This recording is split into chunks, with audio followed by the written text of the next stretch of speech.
Pessoal, retornando aqui, né, para nossa segunda parte da aula de Direito Civil, né, nossa primeira aula de Direito Civil do segundo semestre de 2019, nós estamos analisando aí as regras, né, e as informações essenciais para fins de elaboração e apresentação do seminário.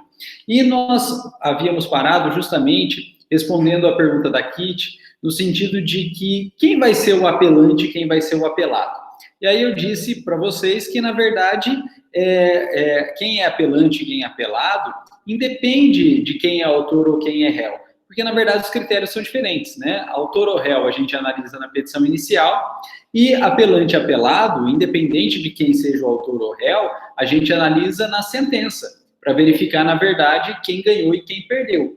Porque, né, quem ganhou não vai recorrer e quem perdeu é quem vai recorrer. Então, quem perdeu vai ser sempre o apelante e quem ganhou, na verdade, vai ser sempre o apelado, né? Então, são critérios diferentes. E aí eu montei esse esqueminha aqui na lousa, eu ia ir para a lousa, né, com vídeo. Mas como é só esse esqueminha aqui, e daria um trabalho para compartilhar a tela da lousa, eu bati uma foto da lousa e projetei, né, compartilhei até a foto da lousa. Então, isso aqui é uma foto da lousa. Mas, eventualmente, né, quando a gente tiver necessidade de fato de usar a lousa, a gente compartilha a câmera da lousa também aí, né? Mas, por enquanto, eu acredito que não há necessidade.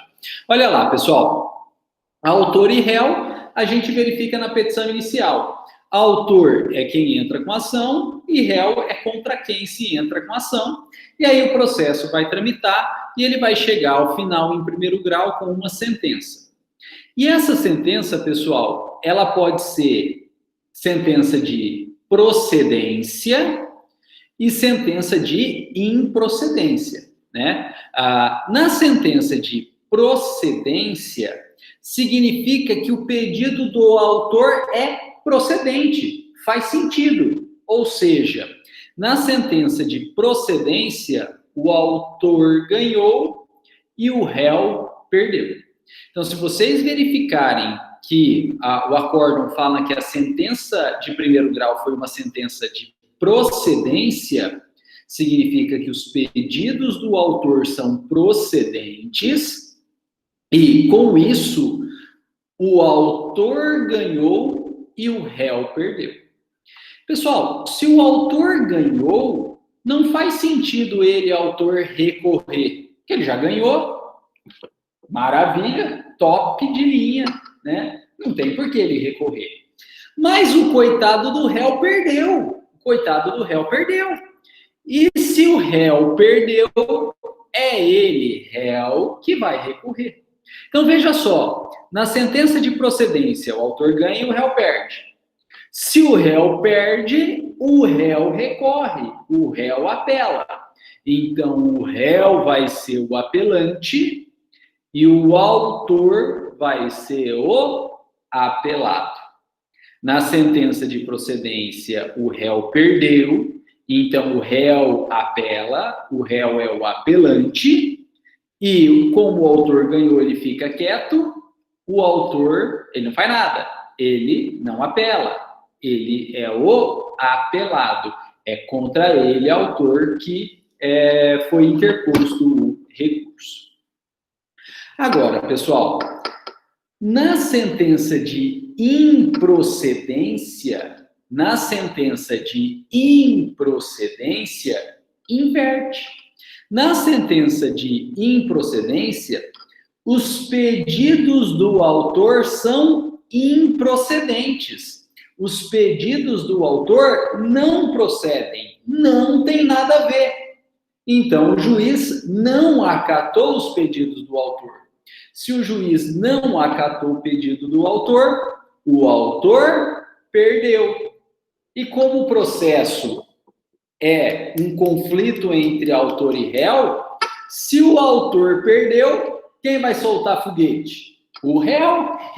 O réu. Então, o réu ganhou. O réu ganhou. Na sentença de improcedência, o autor perdeu e o réu ganhou. Pessoal, e quem recorre é sempre quem perdeu. Então, quem vai apelar é quem perdeu é o autor. Então, o autor apela, o autor é o apelante, e se o autor é o apelante, o réu todo feliz, que ganhou, não precisou recorrer, o réu vai ser o apelado. O réu vai ser o apelado. Então, sentença de improcedência, autor perdeu, autor apelante. Réu ganhou, réu apelado. Né? Então, por isso que eu disse para vocês aí, né, respondendo a pergunta da Kitty, não vinculem uma coisa com a outra. Né? A Kitty perguntou, o autor vai ser sempre tal, o réu vai ser sempre tal? Não, né? Nada a ver, porque os critérios são absolutamente diferentes. O critério para definir autor ou réu é a petição inicial. A gente lê a petição inicial e descobre quem é o autor ou quem é réu. E para por aí. Agora, o critério para verificar quem que é o apelante e quem que é o apelado independe da posição inicial do processo. Porque a posição de apelante ou apelado depende, na verdade, de perder o processo. Quem perde, recorre. Pessoal, isso tem um nome, né? Eu não quis falar no primeiro bloco porque era mais uma coisa aí, né, que ia ficar. Mas isso tem um nome. Isso chama princípio da sucumbência. Princípio da sucumbência. Sucumbência é o termo técnico, né, processual, que significa perdeu, né? Sinônimo técnico, né? Sinônimo processual de perder é sucumbência, é sucumbente. Quem perdeu é sucumbente, né? E o princípio da sucumbência que é usado para definição do recurso, né? E também das partes nesse recurso. Porque quem perdeu, quem é sucumbente no processo, é quem vai recorrer. E como a gente sabe como entra, mas não sabe como sai de um processo, né? Porque tanto o autor quanto o réu pode se sagrar vencedor de um processo, não importa a posição inicial, importa quem perdeu, importa a sucumbência. Então, o recurso ele é dado sempre pelo princípio da sucumbência. Quem perdeu, recorre e vai ser um apelante. Quem ganhou, fica quieto e vai ser o apelado. Né? Pessoal, então, quando vocês forem analisar os acórdãos de vocês, para conseguirem identificar as partes envolvidas, para conseguir identificar quem é o apelante, quem é o apelado, usem esse esqueminha, ele tem todas as informações necessárias aí. Procedente, o autor ganhou e o réu perdeu. Se o autor ganhou, ele não recorre, ele é o apelado. Se o réu perdeu, quem perdeu recorre, o réu é o apelante. Improcedência, o autor perdeu, o réu ganhou. Se o réu ganhou, ele fica quieto, o réu é o apelado. E se o autor perdeu, é ele que vai recorrer, o autor é o apelante. Então, acho que esse esqueminha aqui vai ajudar bastante, né? Veja que é um jogo de palavras bem complicado, né? Por isso que eu falei, deixa eu colocar no esqueminha, porque senão eu também me perco, né? Que é um jogo de palavras bem complicado. Então, eu reconheço isso, né? Isso é difícil até para mim, né? Até para mim não, como se eu soubesse alguma coisa, mas é difícil para todos, né? Eu me incluo aí, né? Vocês viram que é um jogo de palavras bem complicado. Então, por isso que o esqueminha é bem útil. Então, se valham desse esqueminha também, quando vocês forem analisar os acórdãos de vocês, para não correr o risco de errar, né? Para não correr o risco de errar. Bom, pessoal, beleza? Isso aqui, essa pergunta da Kitty. Então tá, beleza. Pessoal, então a Kitty respondeu aí, né? Deu feedback pra gente, beleza. Então usem esse esquema que isso aqui vai facilitar bastante, né? Que eu falei, conforme a gente vai tendo experiência, a gente faz isso meio naturalmente, né? A gente nem pensa, na verdade, para fazer isso, né? O que não quer dizer que seja fácil, né? E nem que a gente consiga explicar isso aqui sem ter que desenhar, né? Mas vocês vão ver que com o tempo vocês nem precisam do esquema, isso aqui acontece naturalmente, né? É igual dirigir, né? É igual dirigir. Quando a gente está tirando carta, a gente tem que lembrar que a gente tem que ficar com o pé no freio, né? Aí engatar primeiro, depois primeiro entrar no carro, colocar o cinto de segurança, depois colocar o pé na embreagem, checar se está no ponto morto, dar partida, né? Aí engatar a primeira, depois baixar o freio de mão, né? Então, quando a gente começa uma determinada conduta, a gente tem que pensar naquela conduta, né? E na sequência dos atos. Não é algo natural, não é algo mecânico. Mas depois, conforme a gente vai pegando experiência, igual dirigir, fica tudo mecânico, né? Você dirige, não que seja o certo, pelo contrário. Mas falando no celular, arrumando o som, né? Ou conversando com o teu interlocutor, com o teu passageiro, e a coisa vai fluindo, né? Mecanicamente. Acontece isso também com o processo, né? Conforme a gente vai trabalhando com o processo, tudo vai ficando mecânico e a gente faz muita coisa mais sem pensar. Mas não que seja fácil, porque quando precisa mesmo, aí a gente tem que parar e pensar e montar o esquema. Então, usem o esquema, né? Mas fiquem tranquilos que isso é coisa da experiência, né? Isso vai se tornar mecânico com o tempo também. Bom, pessoal, então isso aqui, né, referente aí aos acórdons. E voltando aqui, né, nos acórdons, tem zilhões de acórdons para vocês pesquisarem, né, para vocês analisarem aí, né? Então, leiam não gosta, acha ou não entendeu, peguem outro, leiam esse outro, né? E vão buscando que, só no Tribunal de Justiça aí do Estado de São Paulo a gente vai ter 1.236 acórdons para analisar, né? Lembrando para pegar o de apelação e não o de agravo. Bom, pessoal, só que a gente não tem só o Tribunal de Justiça do Estado de São Paulo. Vamos dar uma olhada agora no site do Tribunal de Justiça do Mato Grosso do Sul, que é também muito próximo da gente. tjms.jus.br, né? Eu acho que entrei no militar. Né? Então, desculpa aí, gente. Eu coloquei TJMSP,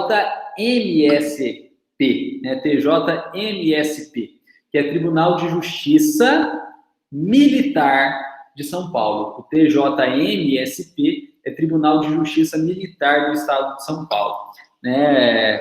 Aproveitando aí, é o seguinte, pessoal, nos estados que tem um efetivo policial acima de 120 mil homens, né, mulheres, né, integrantes, né, a gente fala homens, mas integrantes, né, seja do sexo masculino, seja do sexo feminino, né. Então, estados que têm mais de 120 mil integrantes, eles podem, não é obrigado, eles podem, se quiser, criar um tribunal de justiça militar só para julgar crimes militares próprios da Polícia Militar e dos Bombeiros Militares.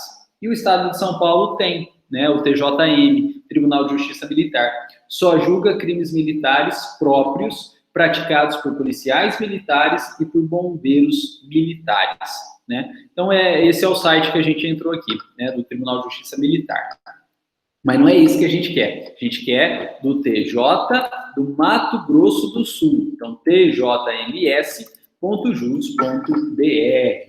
tjms.jus.br.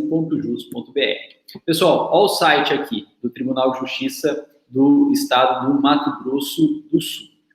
Pessoal, e a gente vai fazer a mesma coisa, porque olha que maravilha para a gente, né, para facilitar a nossa vida. O sistema usado pelo TJ de São Paulo e pelo TJ do Mato Grosso do Sul é o mesmo, é o ESAG, né? Então, a gente vem aqui, em consultas, processo digital, aqui, a gente vem aqui em consultas e jurisprudência, consulta, jurisprudência, consulta. Então, consulta, jurisprudência e consulta. Vai abrir esse site que não é coincidência, porque é o mesmo sistema, é muito parecido, né, é idêntico, só muda a cor do TJ de São Paulo. E a gente clica aqui em consulta completa, né, consulta completa, e vai abrir a mesma página, né, porque é o mesmo sistema. E a gente vai colocar a mesma coisa, olha lá, ação renovatória E maiúsculo, né? E maiúsculo, shopping center, né? Ação renovatória e shopping center. Segundo grau, acórdão e pesquisar. Uma ação renovatória e shopping center e pesquisar. Olha lá, pessoal, achou um, né? E é agravo de instrumento. Então, na verdade, a nossa limitação de busca, né, foi muito rígida, né? A nossa limitação de busca foi muito rígida. Então, a gente vai tirar, na verdade, as aspas agora, para ampliar o nosso campo amostral. Então, vamos tirar as aspas aqui de ação renovatória e shopping center, né? Para que ele procure as palavras de forma mais livre. Então, vamos lá. Não, ele só aparece essa mesmo, né? A ação renovatória de shopping center aparece uma só, que é de agravo de instrumento, que não interessa muito para a gente, né? Vamos abrir, só para a gente ter uma ideia do que se trata?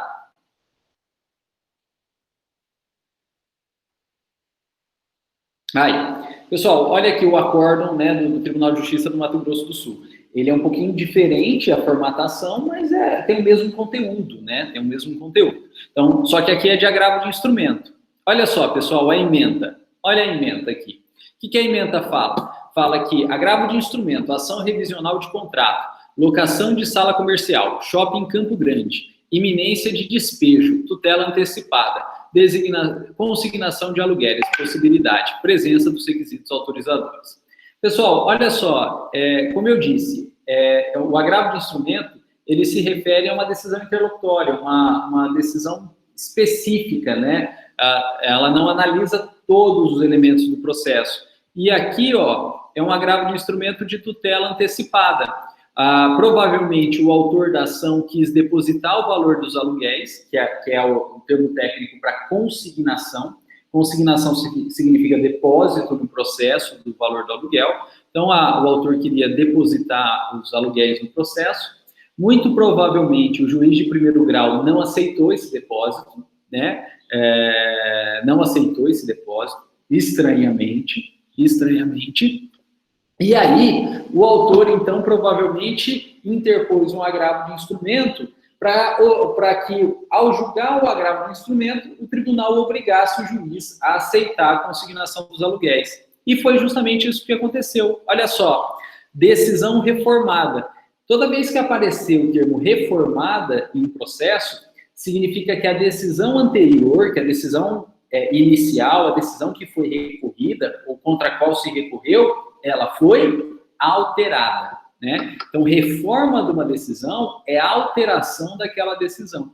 Então, olha só, o juiz de primeiro grau não aceitou a consignação dos aluguéis, houve o agravo e o desembargador, então, mandou o juiz aceitar. Reformou a decisão que negou a consignação e mandou o juiz aceitar a consignação dos aluguéis, que é uma decisão aparentemente muito mais lógica, né? Gente, se o cara quer pagar, põe o dinheiro lá, depois se vira para saber de quem que é o dinheiro, para onde vai o dinheiro, se o valor estava certo, se está errado. Mas se o cara quer pagar, nunca se recuse a receber. E o fato de você estar recebendo não quer dizer que você esteja dando quitação integral, a não ser que esteja escrito no recibo, dando quitação integral para nada mais receber ou para nada mais pleitear. Agora, se não está dando quitação parcial, a pessoa quer pagar, pega, depois discute se precisa complementar, se precisa devolver, para quem vai o dinheiro, né? Nós vivemos um momento tão difícil, né? Se está entrando dinheiro, deixa entrar, depois resolve, né? É algo muito mais lógico aí, que provavelmente foi o que o desembargador aceitou, né? A consignação em pagamento. Pessoal, o desembargador é o Sérgio Fernandes Martins, que é o relator, né? E aqui, ó, tem toda a fundamentação. Veja só, pessoal, que interessante do julgado do Tribunal de Justiça do Mato Grosso do Sul.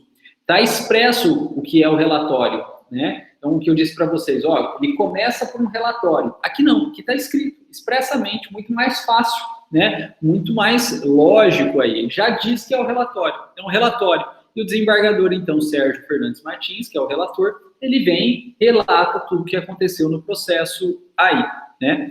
E aí, pessoal, depois vem o voto.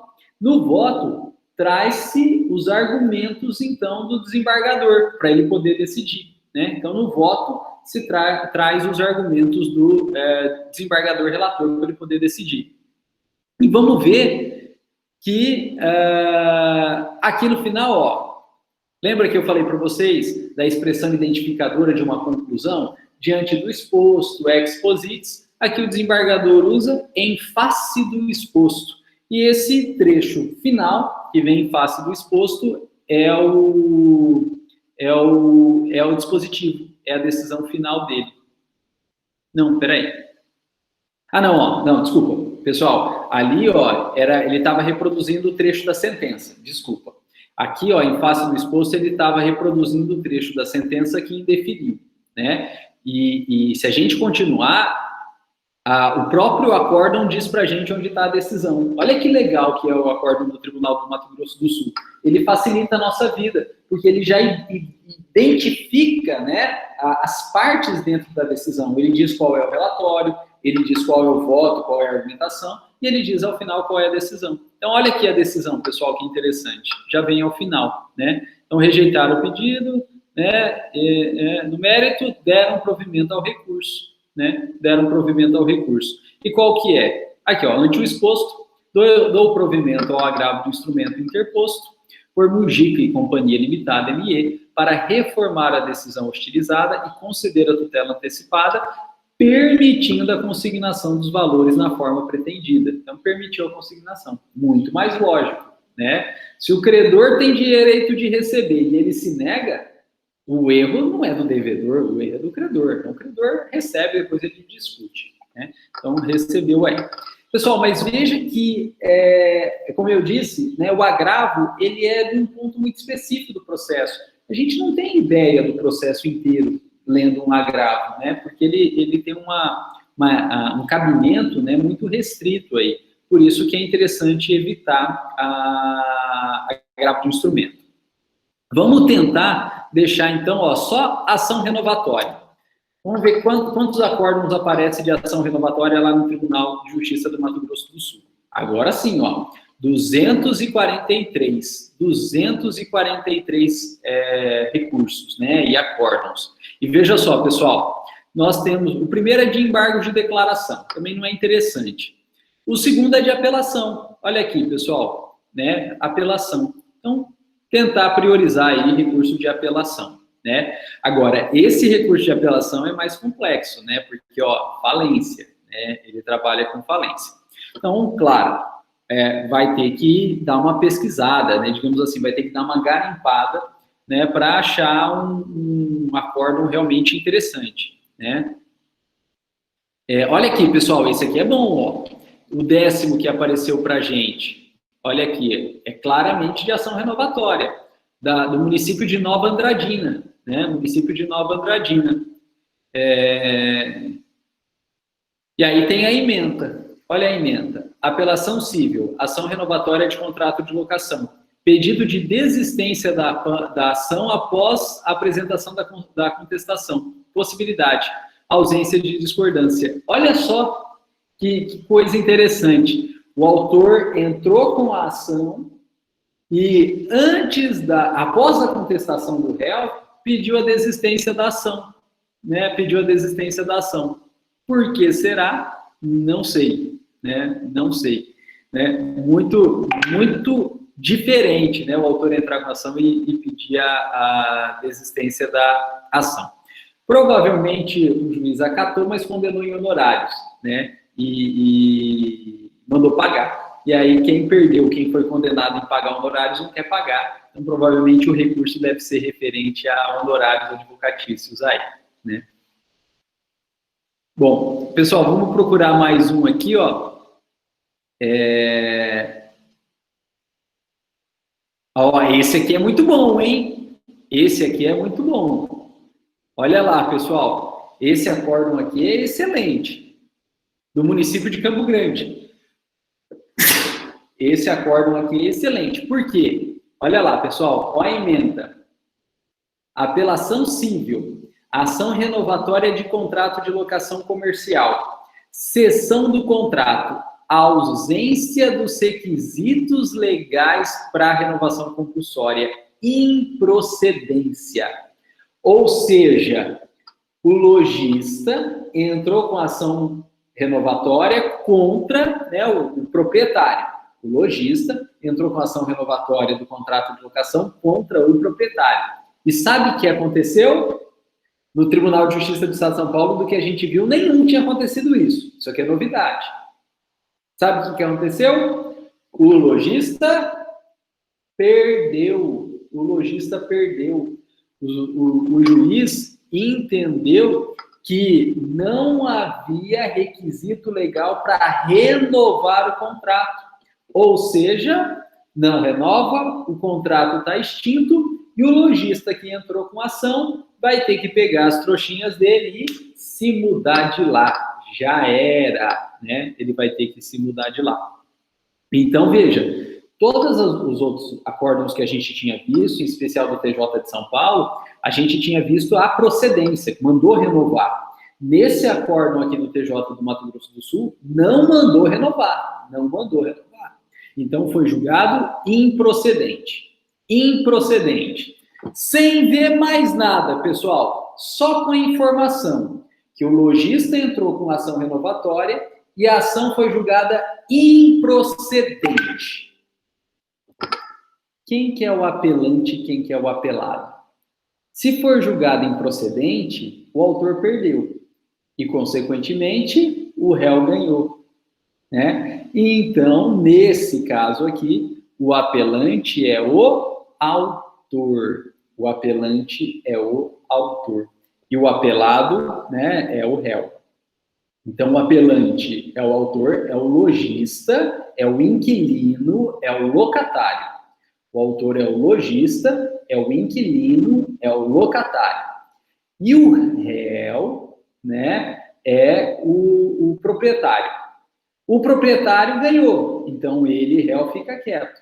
Quem vai apelar é o lojista, o inquilino, o locatário. Né? Então veja aqui, por essa simples informação aqui, que foi improcedência, se a gente jogar na nossa tabelinha, no nosso esqueminha, né, que eu bati foto e mandei para vocês, a gente já consegue identificar quem que é o apelante e quem que é o apelado. Nesse caso, o autor é o apelante e o réu é o apelado. Né? E aí, então, termina a ementa, né? Termina a ementa, e aí depois vem todo o relatório, né? Vem todo o relatório.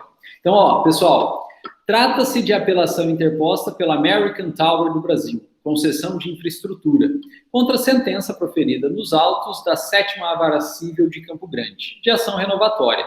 Né? A sentença foi de improcedência, alegando que não cumpriu os requisitos legais do artigo 71, inciso 2, da Lei de Locação de Imóveis Urbanos, que a gente vai estudar. E, pessoal, pelo jeito aí, depois, se vocês puderem dar uma lida, né, no acórdão, né, eu não vou passar o acórdão, não. Não, vou passar sim, porque esse acórdão é muito, muito interessante, eu já vou passar para vocês. Né? Depois, se vocês puderem dar uma lida, identifiquem os argumentos, mas a verdade é que o desembargador também, né, entendeu que não havia cumprido os requisitos legais e, portanto, não tinha ação renovatória. O inquilino dança, né? Também no acórdão aqui, o inquilino dançou.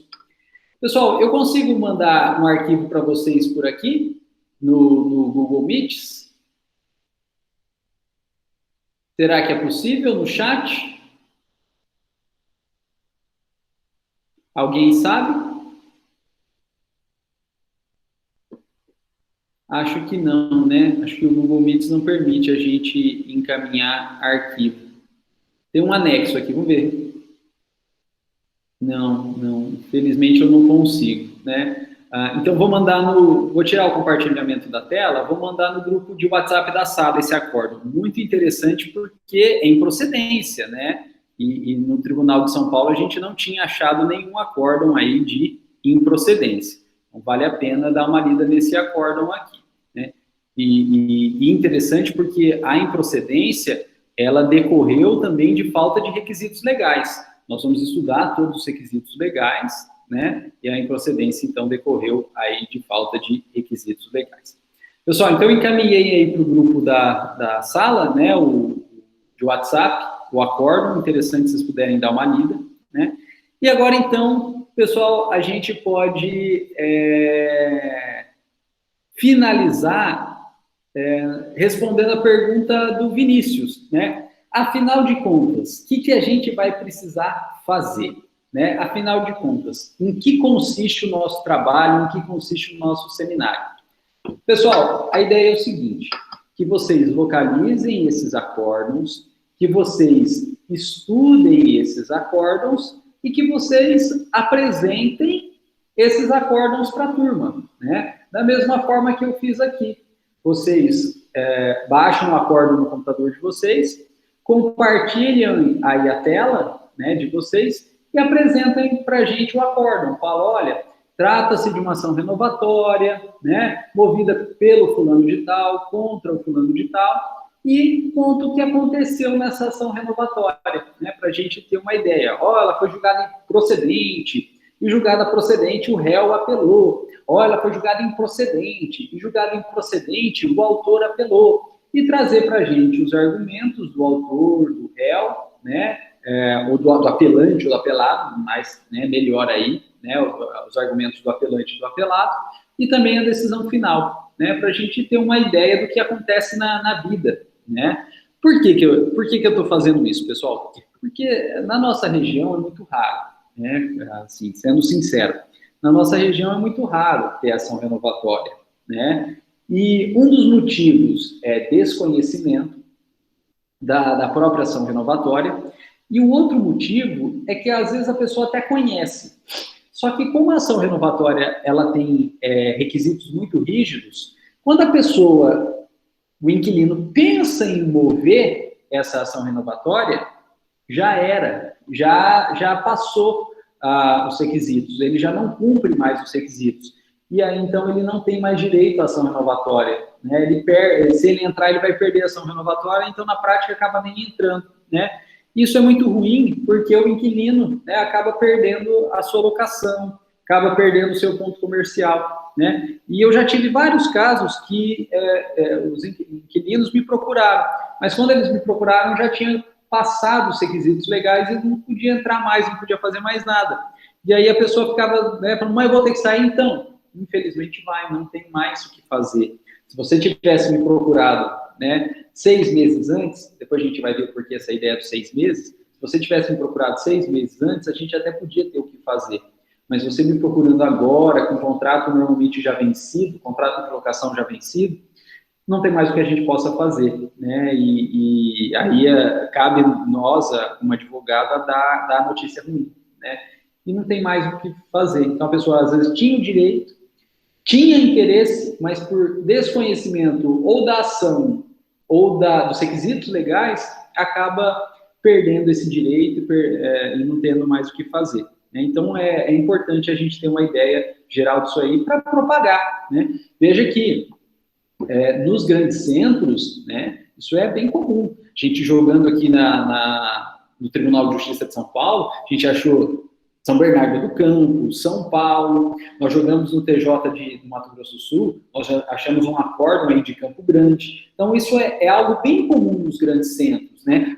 Mas nas cidades pequenas, não. Até me surpreendeu, né, ver um acórdão aí oriundo, acórdão não, né? Um processo oriundo da cidade de Nova Andradina, que não é uma cidade tão grande assim, né? E muito legal terem se valido, né? Mas veja que se valeram da ação, mas acabaram perdendo, né? Por falta de requisito legal. Então, provavelmente, se tivesse procurado antes o advogado ou tivesse uma informação, uma cultura maior a respeito disso, esse inquilino, né, de Nova Andradina teria ganhado a ação, né? Teria ganhado a ação.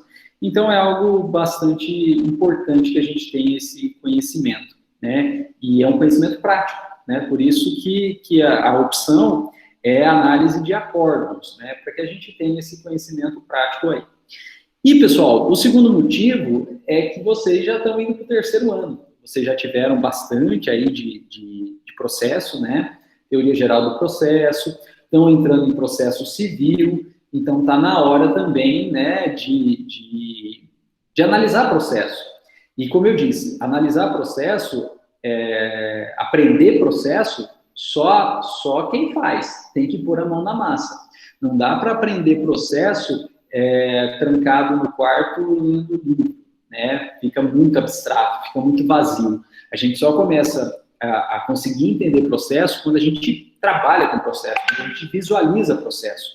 Então, precisa ter essa noção prática, precisa ter essa visualização prática. Senão, fica muito aberto, fica muito abstrato. Então, para ajudar também a instrumentalizar o aprendizado da ciência processual, da teoria geral do processo e agora de processo civil, é que eu optei, então, para que a gente faça esse estudo dos acórdons, né? E fica um negócio bem prático, né? Fica um negócio bem prático. Então, acho que é legal, né? Aí, pessoal, eu vou montar um esqueminha não esqueminha, uma tabela, na verdade, com as informações básicas que eu gostaria que vocês extraíssem dos acórdons, né? Então, quando vocês forem apresentar esses acórdons para a gente, pelo menos aquelas informações básicas tem que trazer, né? Então, vou montar esse esqueminha aí, né, com uma tabelinha com as informações básicas, e aí eu passo para vocês, e pelo menos essas informações eu gostaria que vocês extraíssem do acórdão e expusessem e transmitissem para a gente. Vamos ver aqui o chat. A Ludmila colocou: ação renovatória também se aplica à locação residencial? Não aplica, Ludmila, não aplica, né? A gente tinha comentado isso aí no semestre passado, né? O primeiro requisito para que se visualize ou se vislumbre uma ação renovatória é que seja uma locação comercial, né? E locação comercial é locação não residencial, então não se aplica, né? E isso aí é uma sacada, né, que a gente tinha comentado, mas que vocês pesquisando os acórdons, vocês visualizariam isso. Desculpa, gente. Vocês verificariam que era só empresa, né? Só empresa envolvida. Não tem locação, não tem ação renovatória em locação residencial, né? É só locação empresarial mesmo. E quando a gente for estudar o contrato de locação, a gente vai fazer essa diferença. O que é locação residencial, o que é locação empresarial ou não residencial. Mas a ação renovatória é um instituto específico de locação empresarial, né? Só empresa. Oi? Professor, é uma dúvida que eu tenho. Já que a ação renovatória é para imóvel comercial, propriedade rural também pode ser. Por exemplo, se o cara vender e comprar animal com muita frequência, pode ser aplicada essa ação renovatória? A tua pergunta, ela tem um buraco bem embaixo. Por quê? Pelo seguinte, vocês já tiveram direito empresarial, e vocês viram que o conceito de empresário, ele é dado pelo artigo 980... Nossa, me deu um branco agora. Sim, dá para colocar o imóvel rural como empresa. Dá. Então, esse é o ponto. É assim, o conceito de empresário, ele é dado por lei. Só que o produtor rural, ele tem uma opção, ele é o único que tem. O produtor rural, ele pode optar em se registrar no cartório, e aí ele não vai ter natureza empresarial. Ou ele pode optar em se registrar na junta comercial, e ele vai ter natureza empresarial, então. Então, a primeira coisa para responder sua pergunta é o seguinte: esse produtor rural, ele tem registro onde? Se ele tiver registro em cartório, ele não é empresário, então ele está fora, né? Ele está fora. Agora, se ele tiver registro na junta comercial, ele é empresário. Então, ele pode vislumbrar essa possibilidade de ação renovatória. Segundo ponto da sua pergunta. A locação, se a ela se aplica a lei do inquilinato, que tem ação renovatória,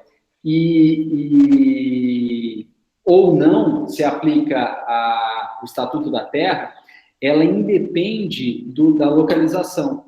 Ela tem a ver, na verdade, com o tipo de atividade.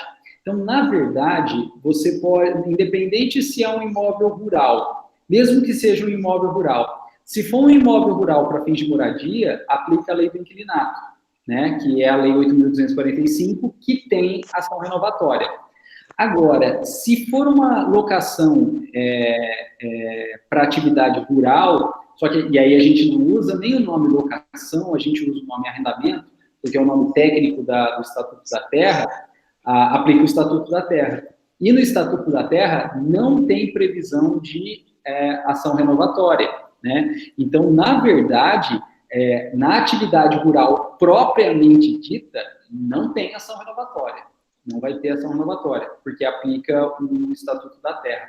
Agora, num sítio que é usado para fins de moradia, né? Para fins de moradia não, né? Que é um sítio que é usado aí, por exemplo, como planta industrial, como produção de alguma coisa, em tese você poderia ter ação renovatória, né? Então, a tua pergunta é uma miscelânea, na verdade. Né? Vai depender do tipo de contrato e o tipo de registro. Vai ter que analisar o caso concreto. Primeiro, né, se é um empresário localizado na zona rural, e se ele é empresário localizado na zona rural, ele só é empresário se ele tiver registro em cartório. Então, na junta comercial. Se ele tiver registro no cartório, ele está fora, nem adianta cogitar. Segundo, é um empresário, então, com registro na junta comercial. Só que a atividade dele é inerentemente rural. E aí não aplica a lei de locação, aplica o Estatuto da Terra. Ele não vai ter direito à ação renovatória.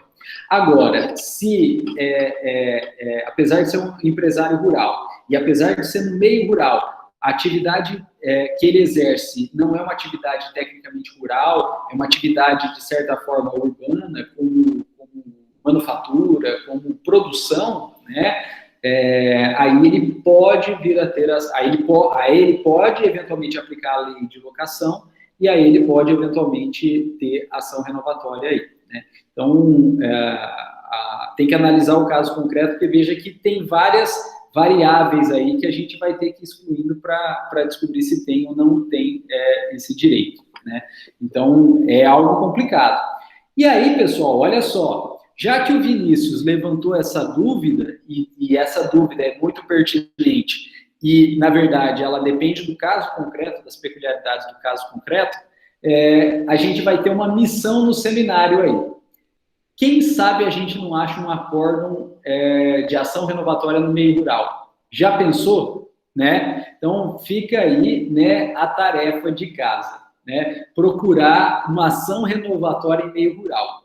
Vai achar? Sinceramente, duvido muito, né? Porque veja que é algo muito peculiar, né? Algo muito peculiar. Mas, né, seria interessante, né? Então, vamos tentar, no nosso seminário, caçar aí uma ação renovatória de empresário rural, né? Uma ação renovatória no meio rural. Quem achar pode ter certeza que vai ganhar na loteria, porque eu acho que é mais fácil ganhar na loteria, que está acumulada aí 11 milhões, do que achar um acórdão de ação renovatória no meio rural, né? No linguajar aí de marretagem de carro, mosca branca de olhos azuis, né? Não vai ter, isso aí vai ser extremamente raro. Mas vale a pena pesquisar, e vale a pena pesquisar porque é certeza. Estou garantindo aí. Quem achar um acórdão desse ganha na Mega Sena, né? E é acumulado ainda por cima, né? Mas vamos pesquisar, eu também vou pesquisar, nunca vi, mas vou tentar pesquisar algo do gênero aí, né? Possível muito difícil, muito peculiar, com muitas variáveis, mas possível proibido não né? Proibido não mas muito difícil. Talvez desculpa, professor. Talvez no Mato Grosso seja mais fácil achar do que aqui no estado de São Paulo. Então quem quiser pesquisar também, pessoal, vamos procurar no Tribunal de Justiça do Mato Grosso, MT, né? Então, pjmp.jus.br, né? Então, pjmp.jus.br. Agora, no TJ do Mato Grosso, eu não sei que sistema que usa, né? No Mato Grosso do Sul era tranquilo, que era o mesmo de São Paulo, né? Agora, do Mato Grosso, eu não tenho essa certeza que sistema que usa. Então, vou compartilhar a tela aqui para ver se a gente acha alguma coisa. Aqui, pessoal, esse aqui é o site do TJ do Mato Grosso, né? Vamos ver aqui onde tem jurisprudência, vai ser em advogado. Aqui, ó, pessoal, advogado. Bacenjude, tabela, Projude. E lá vai ser mais complicado, que é a jurisprudência, ó. Lá vai ser mais complicado porque eles usam o sistema do ProJude e do PEA, né, que são dois sistemas diferentes. Né? E a jurisprudência aqui, ó. Então, bem na abertura do site, ó, tem a jurisprudência. Está bem lento, vamos ver se ele abre.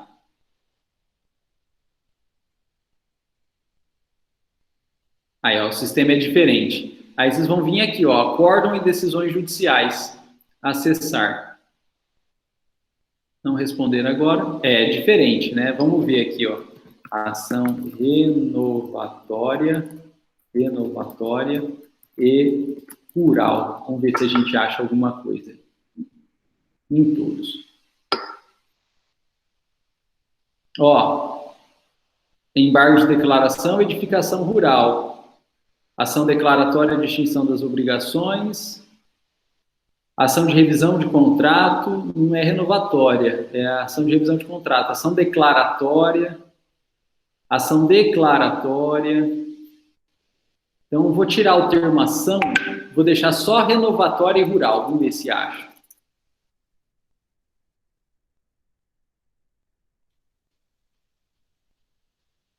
Embargo de declaração. Olha, acha revisão de contrato, mas renovatória não. Né? Renovatória não. Vai ter que fazer uma busca mais detalhada, mas às vezes consegue achar. Né? Mas, ó, pessoal, o sistema do TJ do Mato Grosso também é bom, hein? Funciona bem. Então, pode ser feita pesquisa lá também, que eu acho que vai ser interessante, né? No TJ do Mato Grosso, do Mato Grosso, né? Do TJ do Mato Grosso.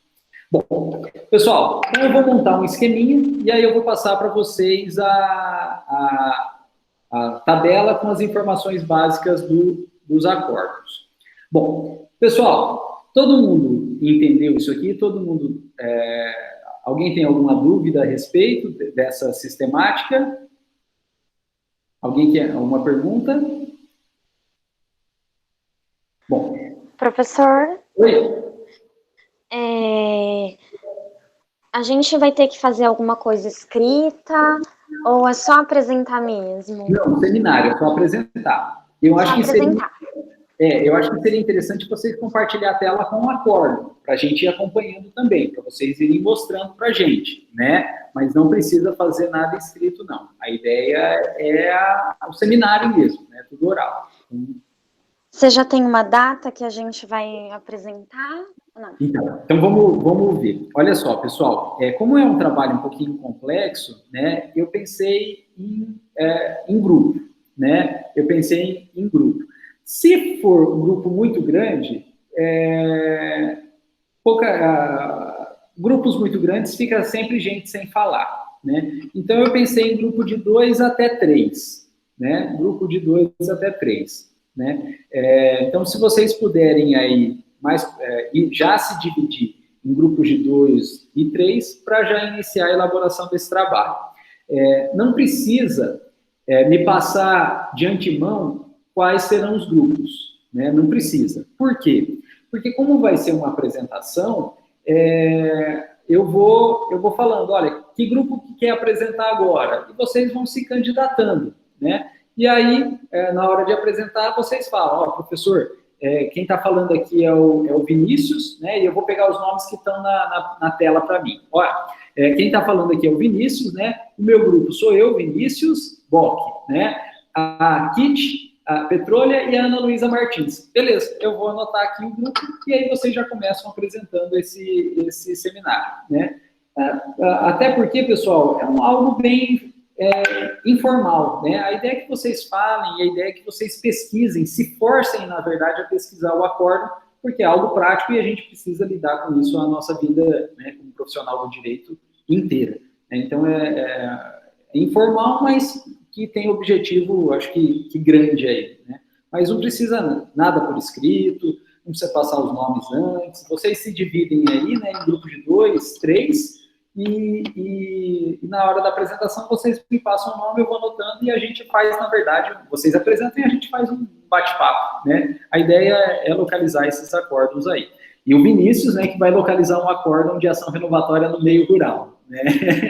Então, o Vinícius vai trazer um acórdão aí top de ação renovatória no meio rural. Não é proibido, então vamos ver se a gente acha. E a data? Pessoal, a data, esse trabalho só faz sentido depois que a gente terminar o contrato de locação, né? Então, nós não temos inicialmente a data, porque só faz sentido toda essa estrutura quando a gente tiver propriamente terminado o trabalho o contrato de locação. Então, nós temos alguns contratos para estudar antes do contrato de locação, que eu pretendo seja o depósito, o mandato e a fiança. Eu quero estudar primeiro o depósito, o mandato e a fiança. Depois que a gente estudou esses 3 contratos que são simples, né, relativamente rápido, aí a gente vai entrar no contrato de locação propriamente dito. E aí é um contrato complexo. Aí vão algumas aulas dentro do contrato de locação. E quando a gente, então, terminar esse contrato de locação, é que a gente vai realizar esse seminário. Então, se tudo correr bem aí, isso deve ficar para a primeira ou segunda semana de setembro. Então, a gente tem um mês aí para preparar esse seminário. Então, deve ficar para a primeira ou segunda semana de setembro. Pessoal, a primeira semana de setembro, na verdade, segunda-feira é dia 31, é agosto ainda. Eu acho que a gente vai precisar dessa aula. A segunda semana de setembro é dia 7 de setembro, que é feriado. Então, vamos deixar marcado para o dia 14 de setembro, né? Dia 14 de setembro. Seminário no dia 14 de setembro. Mais ou menos por aí. 14 de setembro, né? Em agosto, a gente vai ter as aulas teóricas, né? Desses contratos que eu comentei com vocês. Depósito, mandato, fiança e locação. Até dia 31 de agosto. 7 de setembro é feriado e a gente faz o seminário provavelmente no dia 14 de setembro. Olha só, se atrasar a nossa matéria exposta, a gente posterga o seminário. Se adiantar a nossa matéria, a gente não adianta o seminário, fica para o dia 14 de setembro. Né? Então, é no mínimo dia 14 de setembro. Nós atrasamos a nossa matéria, nós jogamos o seminário para frente, para dar mais tempo para vocês. Nós seguimos o cronograma que eu pensei mais ou menos. A gente mantém dia 14 de setembro. Nós adiantamos o nosso cronograma, nós não adiantamos o seminário fica para o dia 14 de setembro de qualquer jeito. Né? Então, se organizem aí, pesquisem, busquem acórdãos diferentes, né? Porque às vezes o primeiro não é tão legal, ou não dá para entender, então peguem uma gama grande de acórdãos aí e se preparem, né, para o dia 14 de setembro. Pelo menos dia 14 de setembro a gente faz o nosso seminário aí. Pessoal, beleza isso aqui? Beleza o seminário? Mais alguma dúvida? Professor, será que a gente não corre o risco de mais de um grupo escolher o mesmo acórdão? Eu acho que corre, né? Acho que corre sim, né? Então, pessoal, o que é interessante aí, tentem dar uma pesquisada, não nas primeiras páginas, né?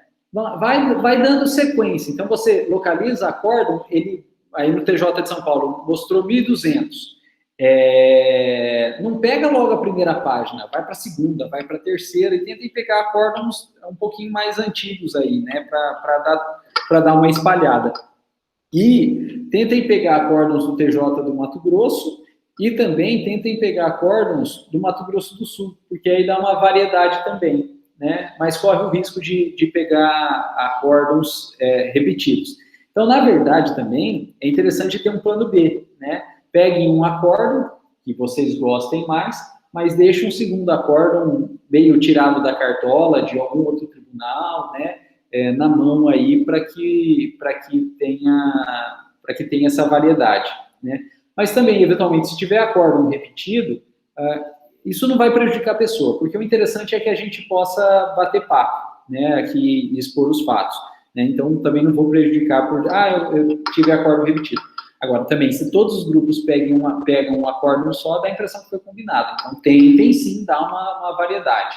Mas não precisa chegar no dia e falar, nossa, aquele grupo pegou meu acórdão, estou ferrado, estou fodido, né? Não sei o que eu faço. Não, tranquilo, a gente está aqui, na verdade, para combinar, para conversar, para expor as informações. Mas tentem pegar acórdãos não tão de cara assim e tentem ter um plano B para a gente, no seminário, ter um campo amostral muito maior, né? E também, pessoal, quando vocês forem localizando um acórdão, se quiser, posta no grupo da sala, fala, o acórdão processo número tal do TJ de São Paulo já é meu, ponto. Aí, né, para evitar problema, né? Ou eu posso até colocar um tópico no Moodle, né? Esse acórdão já fica vinculado, para evitar. Então, na verdade, quanto antes vocês pesquisarem, antes vocês pegarem os acórdãos, melhor, né? Então, vou terminando essa aula, eu já vou criar um tópico no Moodle, para que as pessoas já falem qual é o acórdão de cada um, né? Esse é meu, esse é meu, esse é meu. E aí obriga a segunda, né, pessoa, o segundo grupo a pegar um acórdão diferente. E aí a gente vai reservando, então, esses acórdãos para aumentar a variedade de temas, né? Variedade de acórdãos aí no dia, né? Então, pessoal, vou criar... O primeiro tópico do Moodle vai ser esse, né? A reserva de acórdãos, tópico de reserva de acórdãos. E aí vocês já postam aí, o acórdão tal é meu, e aí quem postar primeiro tem garantido, e depois as pessoas vão ter que buscar um acórdão diferente. Pode ser assim, pessoal? Mais alguma pergunta, algum comentário? Então, eu deixo no Google um sistema de reserva, no Moodle, um sistema de reserva de acórdão, né, para a gente garantir essa variabilidade aí. Pessoal, e a última coisa, né, e aí a gente para a aula um pouquinho mais cedo hoje, né, que foi toda essa parte administrativa, um monte de coisa de processo para vocês vão ter que se situar aí, né, responder a pergunta da Kitty, então, referente ao agravo e recurso especial. Então, a Kitty me perguntou do agravo de recurso especial. Pessoal, é o seguinte, recurso é complicado porque nós temos uma variedade grande de recursos que usam o mesmo nome. Então, vocês já devem ter percebido que isso acontece em direito, né? A gente tem uma variedade grande de institutos jurídicos que, na verdade, usam o mesmo nome, né? Por exemplo, aí, o que é mais comum na ciência processual é o embargo. Mas se eu falar para vocês o que é embargo, né, ou perguntar para vocês o que é embargo, vocês vão virar para mim e falar qual embargo? Porque tem zilhões de embargos, né? Pode ser embargo do devedor à execução. E aí é a defesa do devedor numa ação de execução. Pode ser embargos de declaração. E embargos de declaração é um recurso, né, usado aí no processo. Pode ser embargo de terceiro. E embargo de terceiro é um processo autônomo que visa o levantamento de uma penhora irregular, né? O juiz penhorou um bem achando que o bem era do devedor, mas não era do devedor, é de outra pessoa, de um terceiro. E aí esse terceiro, para levantar a penhora irregular, vai ter que usar esse embargo de terceiro, né?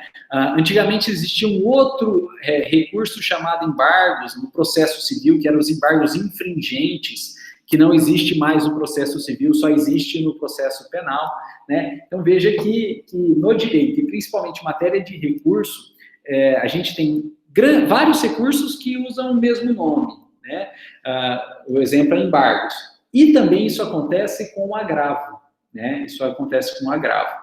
A gente tinha o agravo retido, que não existe mais no CPC de 2015, acabou, né? Não existe mais.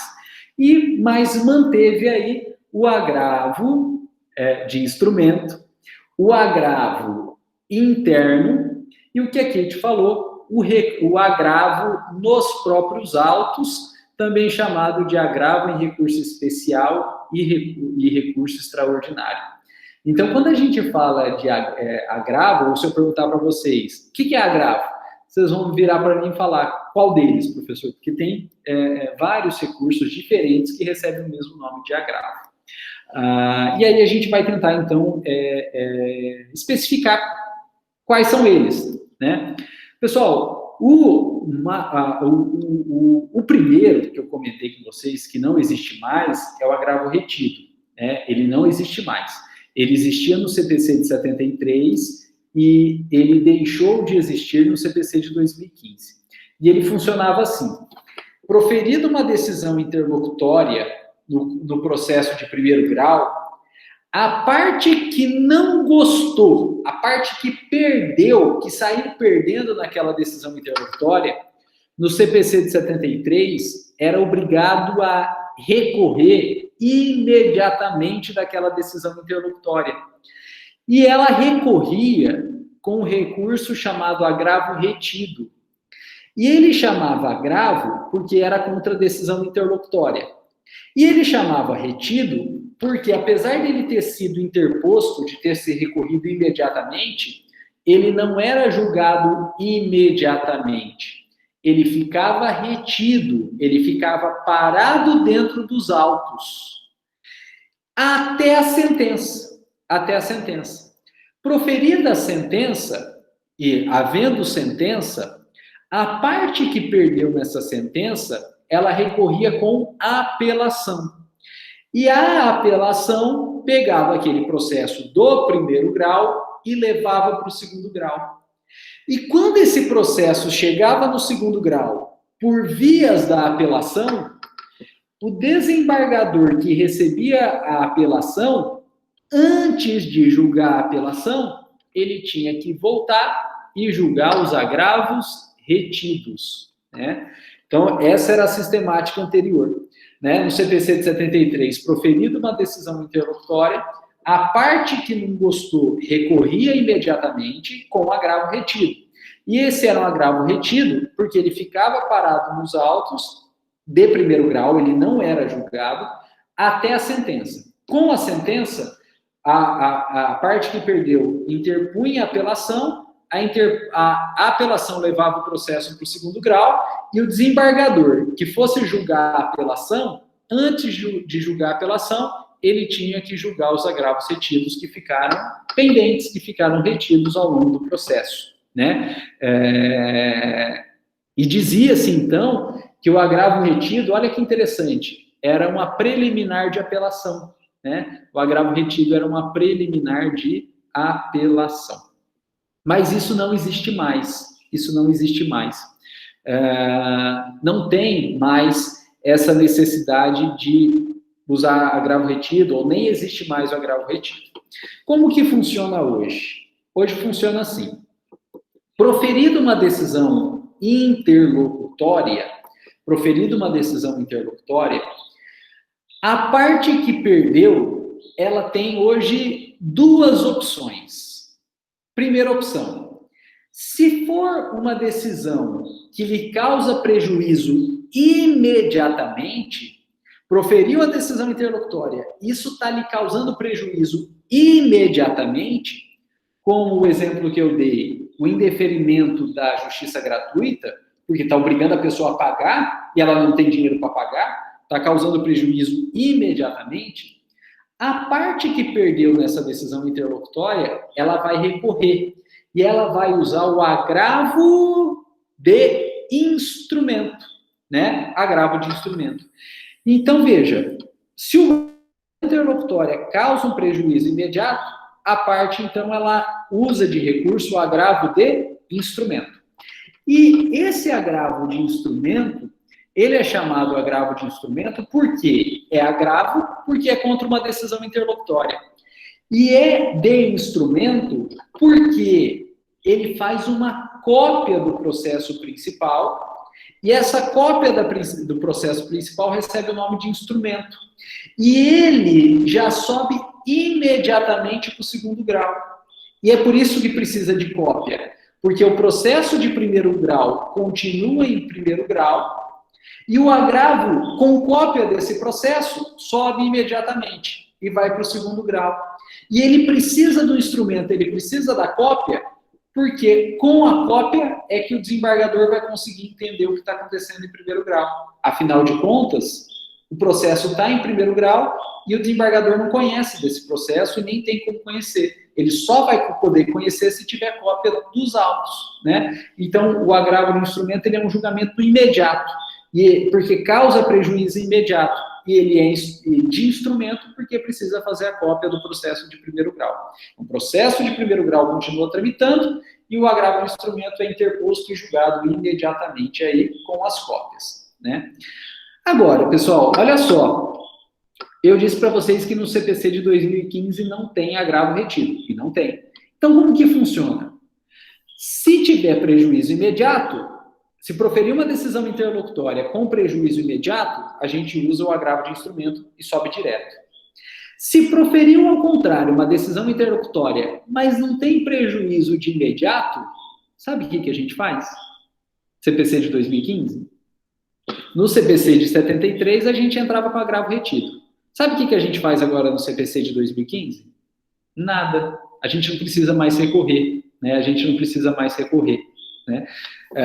Se tem prejuízo imediato, a gente entra com agravo no instrumento e ele vai ser interposto e julgado imediatamente, com as cópias. Se não tem prejuízo imediato, a gente não faz nada. A gente não precisa mais recorrer. A gente não precisa mais recorrer. Então, não tem mais agravo retido. Não tem mais agravo retido. E como que faz, então? Olha que legal. O processo vai tramitar livremente. Chegando no final, o juiz vai proferir uma sentença. Se nessa sentença a gente perdeu e a gente quer recorrer dessa sentença, a gente entra com apelação. E na apelação, que é o recurso cabível contra a sentença, a gente pode, se quiser, na apelação, mesmo sem ter feito nada anteriormente, recorrer de todas as decisões interlocutórias anteriores. Olha que interessante, né? Então, a gente usa só o recurso de apelação e só no final do processo, e a gente pode, no recurso de apelação, recorrer de todas as decisões interlocutórias que ficaram ao final. Então, proferir uma decisão interlocutória, prejuízo imediato, agravo de instrumento. Sem prejuízo imediato, fica quieto, não recorre, não precisa recorrer mais. A gente aguarda o processo e no final do processo, quando proferiu a sentença, se a gente perder lá, a gente recorre de tudo, tanto da sentença quanto de todas as decisões interlocutórias, né? E por que foi feito isso, pessoal? Para diminuir o número de recursos, né? O CPC de 2015, ele diminuiu o número de recursos. Agora, veja só, diminuiu o número de recursos? Sim, porque acabou com agravo retido. Não tem mais agravo retido e não tem mais a necessidade de recorrer de decisão por decisão. Porém, não acabou com a recorribilidade das decisões. Por quê? Apesar de ter um recurso a menos, que não tem mais agravo retido, você, na apelação, pode recorrer de tudo.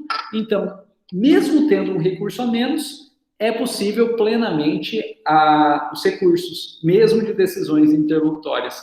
Então, gerou uma diminuição do número de recursos sem diminuir a possibilidade de recurso ou a recorribilidade das decisões. Então, foi uma postura do CPC de 2015 em prol da eficiência recursal, né? Você tem, em vez de ter um monte de recursos, você tem um recurso que é a apelação que resolve tudo, né? Bem melhor, bem melhor. Bom, pessoal, então esse é o agravo de instrumento.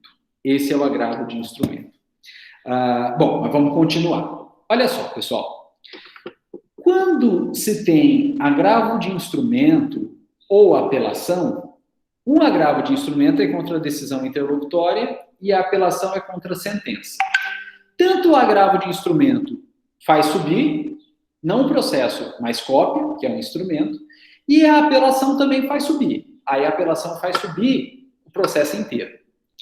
Chegando o agravo de instrumento ou a apelação do tribunal, esse agravo de instrumento ou essa apelação, ele é distribuído para um relator. Ele é distribuído para um relator. E esse relator, ele vai verificar se aquele recurso está certo ou errado. Nome técnico, ele vai fazer o juízo de admissibilidade recursal. Ele vai verificar se o recurso pode ser recebido, e se for recebido, ele vai tramitar, numa hora vai ser julgado.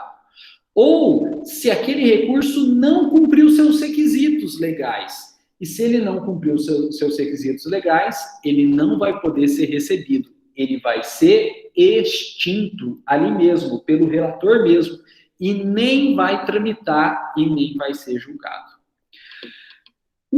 Quem faz essa análise e quem dá essa decisão é o relator. Só ele. E esse é um exemplo, então, de decisão monocrática. Só que, pessoal, quem julga o recurso no tribunal não é só o relator. São três desembargadores. O juiz natural dos recursos não é o relator, são os três. E quando o relator dá uma decisão monocrática não admitindo o recurso, extinguindo o recurso, só ele julgou. Então, na prática, ele tirou a possibilidade dos outros 2 desembargadores julgarem. O que a gente faz, então? Quando a gente recorre e o desembargador relator, ele dá uma decisão só dele, não recebendo o recurso, uma decisão monocrática, a gente, olha que legal, pode se valer de agravo. Só que agora é o agravo interno. Agora é o agravo interno. E esse agravo interno, olha que legal, ele vai recorrer da decisão monocrática do relator e levar o processo para os outros 2 desembargadores, para que os 3 possam julgar em conjunto. Então, toda vez que um desembargador dá uma decisão sozinho, dá uma decisão monocrática, cabe agravo interno para os outros 2 desembargadores, para que os 3 julguem em conjunto.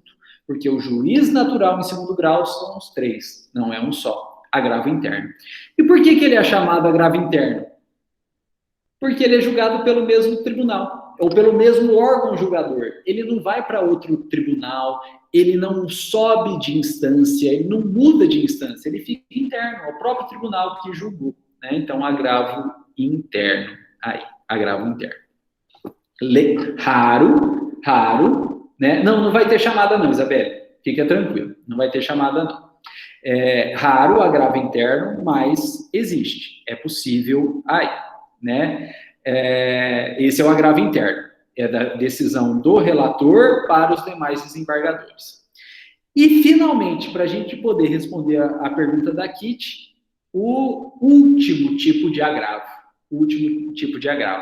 que é o chamado agravo nos próprios autos, ou agravo em recurso especial, ou agravo em recurso extraordinário. Tudo sinônimo.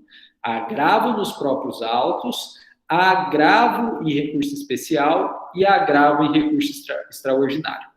Pessoal, no processo civil, ele tem previsão no artigo 1042 do Código de Processo Civil de 2015. Então, esse agravo que a Kitty perguntou é o agravo previsto no artigo 1042 do Código de Processo Civil. Funciona assim. Olha só. O processo ele começa em primeiro grau e ele vai ter uma sentença em primeiro grau. Dessa sentença cabe apelação e a apelação vai levar o processo inteiro para o segundo grau. E o processo em segundo grau ele vai ser julgado por um acórdão, né? Ele vai ser julgado por um acórdão. E com isso acaba a jurisdição do tribunal de segundo grau. E se a gente quer recorrer a partir do tribunal de segundo grau, nós podemos. E aí a gente vai ter 2 possíveis recursos cabíveis. O recurso especial, que vai levar o processo do segundo grau para o terceiro grau. E quem que é o terceiro grau? Na Justiça Comum é o STJ, o Superior Tribunal de Justiça. Ou então, a gente pode recorrer do segundo grau direto para o STF, direto para a quarta instância, direto para o STF. E o recurso que vai levar o processo do segundo grau direto para o STF é o recurso extraordinário.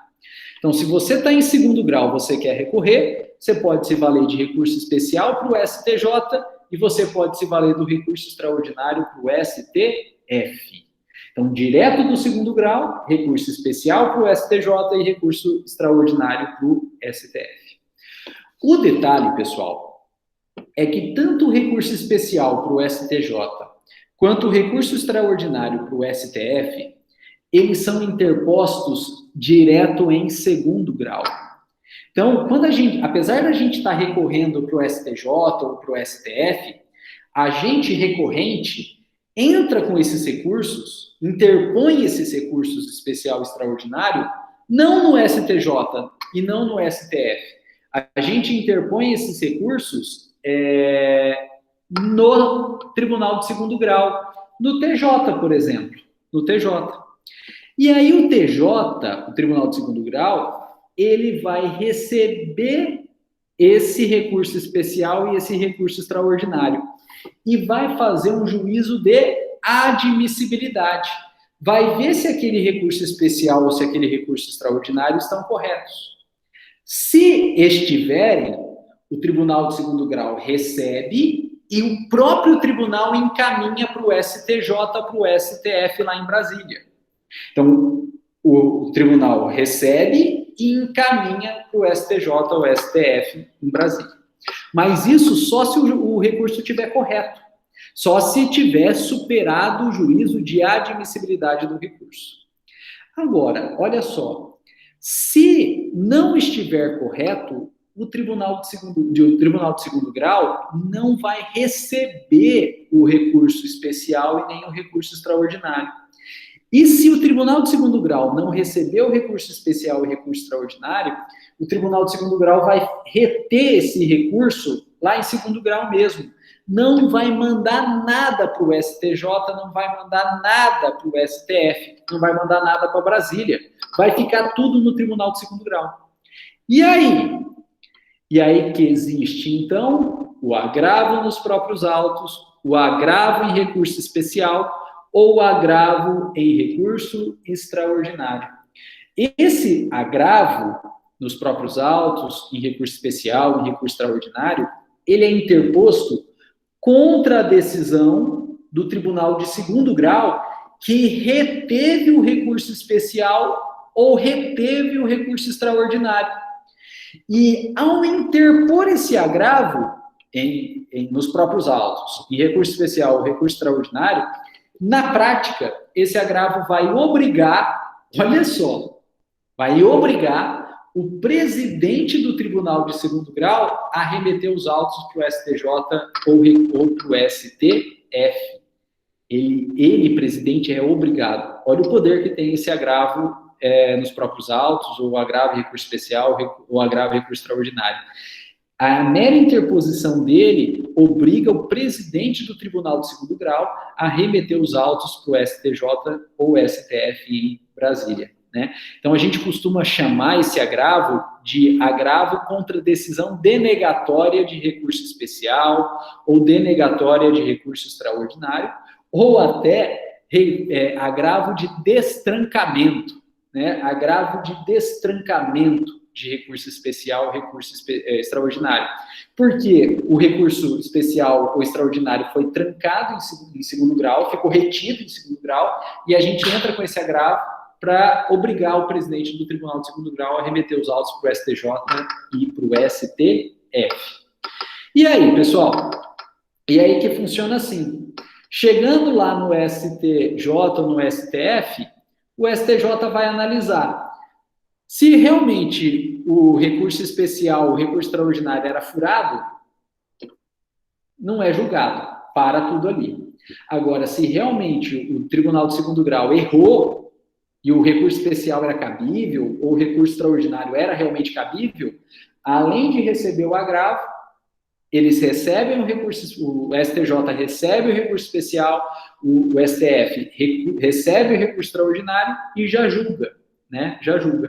Então, é um recurso de destrancamento mesmo, né? Ele não serve para impugnar o mérito da causa ou a decisão da causa. Ele serve para tirar o recurso especial que está preso em segundo grau, serve para tirar o recurso extraordinário que está preso em segundo grau e remeter tudo para Brasília, STJ e STF, para reanálise. Se realmente cabia recurso especial e extraordinário, eles vão ser recebidos e julgados. Se realmente não cabia recurso especial e recurso extraordinário, nada vai ser julgado, para tudo lá. Mas pelo menos tirou do segundo grau e levou até o terceiro e quarto grau em Brasília, né? Então, o recurso de agravo nos próprios autos, agravo em recurso especial, agravo em recurso extraordinário, agravo de destrancamento ou agravo contra decisão denegatória. Ufa! Esses são os exemplos de agravo que a gente tem. Então, pessoal, veja que a matéria recurso é muito difícil, não só pelo conteúdo dela, mas pela similitude de termos, né? Agravo pode significar um monte de recurso diferente. Agravo ex-agravo retido, que não existe mais, o agravo de instrumento, o agravo interno, o agravo nos próprios autos, em recurso especial ou recurso extraordinário. Então, tem bastante recurso diferente que, na prática, usa uma terminologia. Então, veja que vocês não vão identificar o recurso propriamente pelo prenome dele, vocês vão identificar pelo sobrenome, né, pelo nome completo. Se falar só agravo, não dá para saber do que é. Tem que falar agravo retido, agravo de instrumento, agravo interno, né, ou também chamado agravo regimental. Agravo interno ou agravo regimental é a mesma coisa, né, ou então agravo nos próprios autos, agravo do 1042 do Código Civil, né. Então, é complicado mesmo, né. Professor, tem como, na próxima aula, você montar um esqueminha desses agravos aí? Não tem. Por quê? Essa matéria não é nossa, né? Essa matéria não é nossa. Vocês vão ter processo civil e vocês vão ter recursos. E essa matéria, na verdade, não é minha. Tem um professor que vai dar essa matéria para vocês, né? Então, se eu fizer esse esqueminha agora, eu não vou estar agindo eticamente, porque essa matéria não é minha. E se o outro professor ficar sabendo e achar ruim, ele tem toda a razão, né? Porque eu estou entrando numa matéria que não é minha, né? Então, eu não posso fazer esse esquema e não posso mandar isso aí para vocês. Eu falei sobre isso, eu falei um pouco de recurso porque interessava para a gente no nosso trabalho, né? Que era os acórdãos. Mas eu não posso fazer esse esquema de agravo no quarto semestre do curso em Direito Civil, sendo que vocês vão ter essa matéria quinto ou no sexto semestre com o professor da matéria, com o professor titular da matéria. Então, eu não posso fazer isso porque viola aí a ética profissional, né? Então, não posso, não tem como, né? Eu falei isso para responder a pergunta da Kitty, né? Professor, mas para mim ficou assim, bem exemplificado, eu consegui entender, né? E eu fiz essa pergunta em função de eu recebi ontem num grupo aqui da cidade uma decisão e era um agravo. E eu não entendi muito bem o que aquilo significava. Agora, para mim, clareou muito. Obrigada, viu? Não, imagina, que é isso. Né? Então, eu respondi para poder encaixar, né, poder responder essa pergunta e poder encaixar. Mas a material, vocês vão ter que aguardar as cenas dos próximos capítulos, porque tem outra disciplina, tem outro professor, e eu não posso entrar na matéria do outro professor. Não é algo ético aí, né? Beleza, eu fui meio afobado, professor. Oi? Fui meio afobado. Não. É que a gente estava respondendo mesmo. Então, eu respondi porque, né, a gente a gente pode responder, foi uma pergunta. Mas se eu mandar material de uma matéria que não é minha e outro professor ficar sabendo e achar ruim, o outro professor tem toda a razão, eu estou errado, né? Eu não posso entrar na matéria do outro, né? Tudo compartimentado, e ainda mais na FUNEC, que os professores são concursados para a matéria, né? Quer dizer, ele é o titular realmente da matéria. Eu não sou nada, né? Eu sou substituto. então não posso fazer isso. Mas isso que eu comentei é matéria mesmo de recurso. Então, se você pegar um livro de processo civil, e o professor de processo civil deve ter indicado vários, você vai encontrar na parte recursal certinho a distribuição desses recursos cabíveis aí, né? E essa multiplicidade de agravos, né?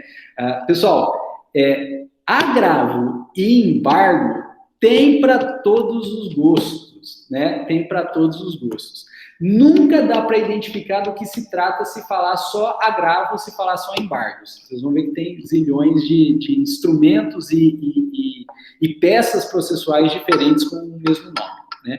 Mas essas são as diferenças dos agravos. Agravo de retido, agravo de instrumento, agravo interno e agravo em recurso especial e recurso extraordinário.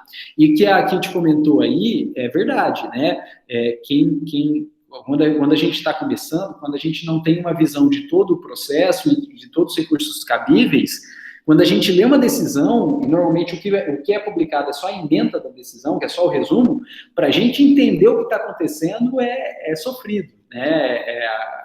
Que a Kitty comentou é totalmente natural, é isso que acontece mesmo, né? Se publicasse eventualmente a decisão como um todo, poderia ser um pouco mais fácil, mas eles só publicam a ementa e aí usa o termo técnico e fala, deixa para a parte, você se vira, você que se localiza onde está o processo. Isso é realmente muito difícil. Então, tem que ter uma experiência, né, uma visão do processo inteiro na cabeça para conseguir localizar, de fato, o que está acontecendo aí só com a emenda, né? Então, também não se preocupem aí, se vocês pegarem uma emenda e não entender, porque isso é plenamente natural, isso é extremamente comum, né?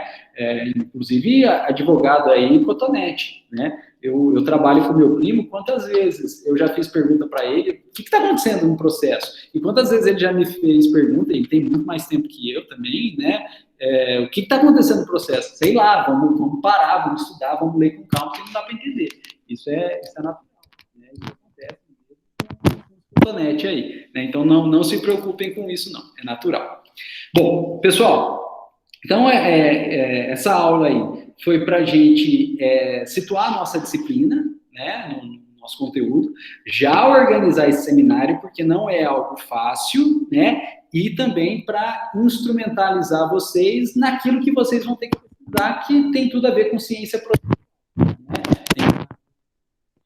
O que eu quero não é a ciência processual, o que eu quero é o conteúdo material do acórdão, né, que eu peço para vocês exporem aí no seminário, é o conteúdo material, é o contrato de locação, é o valor do aluguel, é a ação renovatória, se vai renovar, se não vai renovar, quais são os requisitos para renovar, quais são os requisitos para não renovar, os argumentos, né? O que eu quero é o conteúdo material, é o direito civil, é o contrato de locação. Mas para a gente atingir esse conteúdo material, a gente precisa saber um pouquinho da ciência processual, ou pelo menos da parte prática da ciência processual aí. Então, por isso que eu optei em trazer essa parte da ciência processual. Mas, claro, eu não aprofundei na ciência processual e nem poderia, né? Eu só dei, na verdade, o mínimo necessário para a gente realizar nosso trabalho e atingir e obter o conteúdo material desse trabalho, né? Que é o contrato de locação, que é o objeto do nosso estudo aí. Pessoal, beleza? Então, nosso seminário fica para o dia 14 de setembro. Se atrasar, a gente posterga o seminário. Se adiantar, está marcado para o dia 14 de setembro. E aí, se vocês puderem irem trabalhando em conjunto e localizando, e tendo dúvidas, a gente está à disposição aqui para sanar as dúvidas. Pessoal, e na próxima aula, a gente vai entrar, então, em contrato de depósito, né? A matéria da nossa aula é o contrato de depósito. Gente, antes que eu me esqueça, deixa eu mandar no grupo do WhatsApp o nosso material de aula. Ele está em construção ainda, né? Eu estou construindo esse material de aula ainda, estou atualizando, estou complementando, mas ele já tem uma parte feita, então eu já vou encaminhar para vocês. Mas já observo que ele não é o definitivo, né? A gente vai incrementar esse material, a gente vai ampliar esse material. Mas uma parte já está feita e eu mandei no grupo da sala, então, está à disposição de vocês. E para a nossa próxima aula, segunda-feira, a gente vai trabalhar com contrato de depósito e contrato de mandato, contrato de depósito e contrato de mandato. Pessoal, beleza, eu vou interromper a gravação, né, para também não ficar um vídeo muito longo, e a gente continua conversando aqui, né?